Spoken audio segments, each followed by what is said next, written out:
കയീനാണ് ആദ്യമായി വിശുദ്ധ ബൈബിളിൽ ഉഴന്നു നടന്ന ഒരു വ്യക്തി. സ്തോത്രം. പിന്നീട് നമുക്ക് കാണാൻ കഴിയുന്നത് മരുഭൂമിയിൽ, ബേർഷേബ മരുഭൂമിയിൽ ഒരു ഹാഗാറിനെയാണ് നമുക്ക് എന്ത് ചെയ്യാൻ പറ്റുന്നത്, കാണാൻ കഴിയുന്നത്. ഒന്ന് വായിച്ചാട്ടെ. ഉൽപ്പത്തി പുസ്തകം തന്നെ 21-ാമത്തെ അധ്യായം അതിന്റെ 14-ാമത്തെ വാക്യം.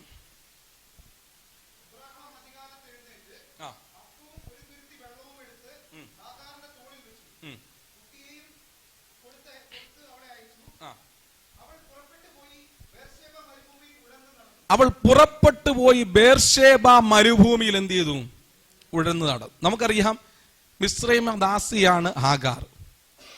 ഹാഗാർ വലിയ നിലയിലുള്ള തെറ്റ് ചെയ്തോന്ന് വെച്ച് കഴിഞ്ഞാൽ വലിയ നിലയിലുള്ള തെറ്റൊന്നും ചെയ്തിട്ടില്ല. പക്ഷേ സ്തോത്രം, ദൈവത്തിന്റെ കൽപ്പന ഇറങ്ങി വരികയാണ്, ദാസിയെ മകൻ എന്ത് ചെയ്യണം, പുറത്താക്കി കളയണം. സ്തോത്രം. അബ്രഹാം ബേർഷേബ മരുഭൂമിയിലേക്ക് ഇവരെ കൊണ്ടുവന്ന് വിടുമ്പോൾ ഭൂമിശാസ്ത്രപരമായി സ്തോത്രം ആ വഴിയിൽ കൂടെ സഞ്ചരിച്ചാൽ സ്തോത്രം ഇവൾക്ക് മിസ്രൈമിൽ ചെന്നെത്താൻ കഴിയും. ഹലോ, ഞാൻ പറയുന്നതിന്റെ കാര്യം മനസ്സിലാകുന്നുണ്ടോ? സ്തോത്രം. അപ്പൊ അബ്രഹാം ഇവളെ അവിടെ കൊണ്ടുവന്ന് വിടുമ്പോഴും അബ്രഹാമിന്റെ ഉള്ളിൽ ഒരു വിശ്വാസമുണ്ട്, ഇവൾ എങ്ങനെയെങ്കിലും നടന്ന് ഇവളുടെ സ്വദേശത്ത് എന്ത് ചെയ്യും, ഇവൾ എത്തിച്ചേരുമെന്നുള്ളൊരു വിശ്വാസം അബ്രഹാമിന്റെ മേലുണ്ട്. നോക്കിക്കേ, ഈ ബേർഷേബ മരുഭൂമിയുടെ പ്രത്യേകത, അവിടെ ധാരാളം നീരുറവുകളുണ്ട്. സ്തോത്രം. അവിടെ വെള്ളം ലഭിക്കുന്ന ഒരുപാട് കാര്യങ്ങളുണ്ട്. അന്നത്തെ കാലഘട്ടത്തിൽ അന്നത്തെ സംസ്കാരത്തിന്റെ ഒരു നില എന്ന് പറയുന്നത്, ഒരു സ്ഥലത്ത് ഒരു നീരുറവ് കണ്ടാൽ സ്തോത്രം അതിലേക്കൂടെ പോകുന്ന വഴിയാത്രക്കാർ അത് മറ്റാരും അപഹരിച്ചു കൊണ്ടുപോകാതിരിക്കാൻ, അത് നശിപ്പിക്കാതിരിക്കാൻ അതിനെ മൂടി വെക്കുന്ന ഒരു സിസ്റ്റം അവിടെ ഉണ്ട്. ഈ ബേർഷേബ മരുഭൂമിക്കകത്തുണ്ട്. അപ്പോൾ സ്തോത്രം ഇവൾക്കറിയാം ഇവൾ നടന്നു പോകുന്ന പാത ഏതാണ്. ഈ ബേർഷേബ മരുഭൂമിക്കകത്ത് ഇങ്ങനെ ചില നീരുറവുകൾ ഉണ്ടെന്നൊക്കെ ഉള്ളിൽ ഇവൾക്ക് ബോധ്യമുണ്ടെങ്കിലും, പക്ഷേ ഈ ബേർഷേബ മരുഭൂമിക്കകത്ത് ഒന്നും കാണാൻ കഴിയാത്ത ഒരവസ്ഥ. ഞാൻ പറയുന്നതിന്റെ ആശയം എത്ര പേർക്ക് മനസ്സിലാകുന്നുണ്ട്? ചില നന്മകളും ചിലതൊക്കെ നമ്മുടെ മുമ്പിൽ ഉള്ളപ്പോൾ തന്നെ അതൊന്നും അനുഭവിക്കാൻ കഴിയാത്ത ചില അവസ്ഥകൾ നമ്മുടെ ജീവിതത്തിനകത്ത് കടന്നു വരാം. കണ്ണ് മൂടിക്കെട്ടിയിട്ട് എന്താ നടക്കുന്നതെന്ന് പോലും അറിയാൻ കഴിയാത്ത ചില സാഹചര്യങ്ങൾ നമ്മുടെ ജീവിതത്തിലൊക്കെ കടന്നു വരാം. എന്നാൽ ഇന്ന് പകലിൽ ദൈവത്തിന് സ്തോത്രം, ഉഴൽച്ചകൾ എണ്ണുന്ന ദൈവം നിന്നോട് വ്യക്തിപരമായി ദൂത് പറയുകയാണ്. നിനക്ക് വേണ്ടി ദൈവത്തിന് സ്തോത്രം മരുഭൂമിക്കകത്തും ഒളിച്ചു വെച്ചിരിക്കുന്ന ചില നീരുറവുകളെ തുറന്നു തരാൻ ദൈവം സർവശക്തനാണെന്ന് വിശ്വസിക്കുന്നവർ ആ കരങ്ങളെ ഉയർത്തി ദൈവത്തിന് സ്തോത്രം ചെയ്യണം. ഹല്ലേലൂയ. നോക്കിക്കേ, സ്തോത്രം. ബേർഷേബ മരുഭൂമിയിൽ ഉഴന്നു നടക്കുമ്പോൾ കയ്യിലുള്ളതെല്ലാം തീർന്നു. സ്തോത്രം. ഇനി മുന്നോട്ട് എങ്ങനെ ചലിക്കുമെന്ന് അറിയത്തില്ല. ഈ സമയം ഇസ്മായേലിന് 17 വയസ്സിൽ അധികം പ്രായമുണ്ട്. സ്തോത്രം. ഒരു മാതാവിനെയും പിതാവിനെയും സംബന്ധിച്ചിടത്തോളം ഏറ്റവും വലിയ വേദനയാണ് കണ്ണിന്റെ മുമ്പിൽ തന്റെ കുഞ്ഞുങ്ങളുടെ മരണം കാണുക എന്നുള്ള ഒരു അവസ്ഥ. നോക്കിക്കേ, സ്തോത്രം. വാഗ്ദത്തമുള്ളൊരു സന്തതി ഇതാ മരിക്കുവാനായിട്ട് കിടക്കുമ്പോൾ എന്റെ കുഞ്ഞിന്റെ മരണം എനിക്ക് കാണണ്ടെന്ന് പറഞ്ഞ് ഒരു അൻപിൻപാട് ദൂരത്ത് മാറിയിരുന്ന് കരയുന്ന ഒരു ഹാഗാറിനെ നമുക്ക് അവിടെ കാണാൻ കഴിയും. എന്താ ഹാഗാറെ കരയുന്നത്?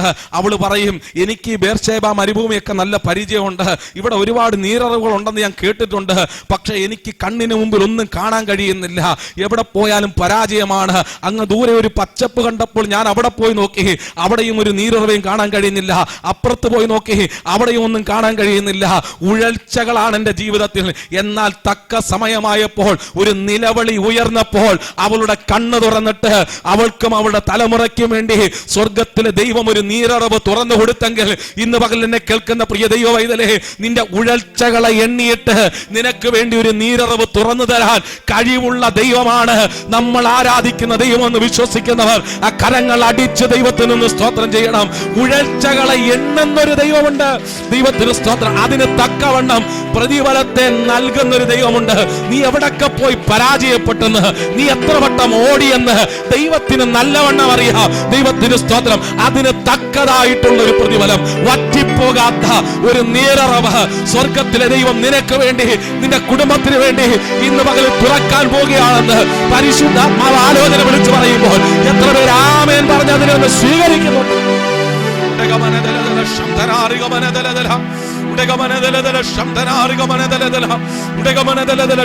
ഒറ്റ പദമാണ് ഹാഗാറിനെ പറ്റി പറഞ്ഞിരിക്കുന്നത്. അവൾ ബേർഷേബ മരുഭൂമിയിൽ ഉഴന്ന് നടന്നു എന്ന് പറഞ്ഞാൽ ശ്രമിച്ചിട്ടും പരാജയപ്പെട്ടു പോകുന്ന അവസ്ഥ. ദൈവത്തിന് സ്തോത്രം. പണ്ട് കാലത്തൊക്കെ മരുഭൂമിയിലും മറ്റും കാടുകളിലും സ്തോത്രം ഈ കുരങ്ങന്മാരെ പിടിക്കും. കുരങ്ങുകളെ പിടിച്ചിട്ട് അന്നത്തെ മനുഷ്യർ ചെയ്യുന്ന പരിപാടി, ഈ കുരങ്ങന്മാർക്ക് ഉപ്പ് കൊടുക്കും. ഉപ്പ്, സ്തോത്രം. ഉപ്പ് കൊടുത്തിട്ട് സ്തോത്രം ഈ കുരങ്ങന്മാരെ അങ്ങ് വിടും. അപ്പൊ ഉപ്പ് തിന്നവൻ വെള്ളം കുടിക്കും എന്നുള്ളൊരു ചൊല്ലുണ്ട്, സ്തോത്രം. അപ്പൊ ഈ കുരങ്ങ് ഉപ്പെല്ലാം തിന്നിട്ട് ഈ വെള്ളത്തിന് വേണ്ടി ഇങ്ങനെ ഓടി നടക്കും. അതിന്റെ പുറകെ മനുഷ്യരും പോകും. കൃത്യം വെള്ളമുള്ള ഒരു സ്ഥലത്ത് ഈ കുരങ്ങ് ചെന്ന് നിൽക്കും, സ്തോത്രം. അങ്ങനെയാണ് ഒരു കാലഘട്ടത്തിൽ മനുഷ്യരെന്ത് ചെയ്യുന്നത്, കാടുകൾക്കകത്ത്, വെള്ളമില്ലാത്ത മേഖലകൾക്കകത്തെല്ലാം വെള്ളം കണ്ടെത്തിയിരുന്നത്, സ്തോത്രം. ഇത് പഴയ കാലത്തെ സിസ്റ്റമാ, സ്തോത്രം. എന്നാൽ ഇവിടെ അതിനൊന്നും സാധ്യതയില്ല. മരുഭൂമിയാണ്, ആരോടും ഒന്ന് ചോദിക്കാൻ പറ്റുന്നില്ല. എവിടെയെങ്ങാണ് അല്പം വെള്ളം കിട്ടുമോ, ആരെയും കാണുന്നില്ല. സഞ്ചാരമില്ലാത്ത, വഴിയറിയാത്ത, ഉഴന്നു നടക്കുന്നതിന്റെ അവസ്ഥയിൽ ഒറ്റ കാര്യമേ അവൾ ചെയ്തുള്ളൂ. അവൾ ദൈവത്തോട് നിലവിളിക്കാൻ തുടങ്ങിക്കഴിഞ്ഞപ്പോൾ സ്വർഗത്തിലെ ദൈവം ആ നിലവിളിയുടെ മുമ്പിൽ ഒരു മറുപടി അയച്ചു കൊടുത്തിട്ട് അവളുടെ കണ്ണ് തുറന്നു എന്ന് അവിടെ രേഖപ്പെടുത്തിയിരിക്കുന്നു, സ്തോത്രം. അപ്പൊ അതിനർത്ഥം ഇത്രേ ഉള്ളൂ, ബേർശേബ മരുഭൂമിക്കകത്ത് നീരറവുണ്ട്, സ്തോത്രം, വെള്ളമുണ്ട്. അവളവിടെ മരിച്ചു പോകേണ്ട സാഹചര്യങ്ങളൊന്നുമില്ല. പക്ഷെ പ്രശ്നം കണ്ണ് തുറന്നിട്ടില്ല. ആ കണ്ണ് തുറക്കാത്തത് കൊണ്ട് ഉഴന്ന് നടക്കുന്ന അവസ്ഥയാണ്. ഇന്ന് പകൽ നിനക്ക് വേണ്ടുന്ന നന്മകൾ നിന്റെ തൊട്ടടുത്തുണ്ട്. എന്നാൽ പിശാച് കെട്ടിവെച്ചിരിക്കുന്നത് പോലെ കണ്ണടച്ചിട്ട് ഉഴന്ന് നടക്കുന്ന ചില സാഹചര്യങ്ങളെ ഇന്ന് പകലിൽ പരിശുദ്ധാത്മാവ് പൊട്ടിക്കുക എന്ന് പറഞ്ഞാൽ എത്ര പേരൊന്ന് വിശ്വസിക്കുന്നുണ്ട്? ദൈവത്തിന് സ്തോത്രം. ചിലരുടെ കണ്ണുകൾ, ചില കുടുംബത്തിന്റെ കണ്ണുകൾ തുറക്കുന്ന പകലായി ഇത് മാറുകയാ. ഉടകമന റിഗദന വൈഡാരി കാമാന ഉടകമനദലദല ശംതരാരിഗമനദലദല ഉടകമനദലദല ശബരവനദലദല ഉടകമന റിഗദന വൈഡാരി കാമാന ഉടകമനദലദല ഭൗഡരിഗമനദലദല ഉടകമനദലദല ഭൗഡാരി കാമാന ഉടകമനദാരിഗദാരിഗദാരി കാമാന. പരിഗണിക്കേണ്ടവർ, സ്നേഹിക്കേണ്ടവർ മാറി നിന്നപ്പോഴും കരുതാതിരുന്നപ്പോഴും ദൈവത്തിന് സ്തോത്രം, നീ ഉടനെ നടക്കുന്നതിനെ എണ്ണിയിട്ട് ദൈവത്തിന് സ്തോത്രം, ദൈവത്തിന് സ്തോത്രം. ഹാഗാറേ, നിനക്ക് വേണ്ടി, നിന്റെ തലമുറയ്ക്ക് വേണ്ടി ഒരു നീറവ് തുറന്നു തരാൻ ഞാൻ ശക്തനത്രയെന്ന് കർത്താവ് അവിടെ തെളിയിക്കുമ്പോൾ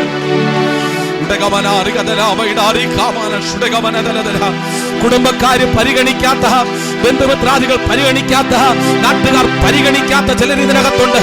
നിനക്ക് വേണ്ടി നിന്നെ ആരും പരിഗണിച്ചില്ലെങ്കിലും നിന്റെ ഉഴൽച്ചകളെ എണ്ണിയിട്ട് ഈ ഉച്ചര ഭൂമിക്കകത്ത് ചിലത് തുറന്നു തരാൻ സ്വർഗത്തിലെ ദൈവം ശക്തനത്രേ.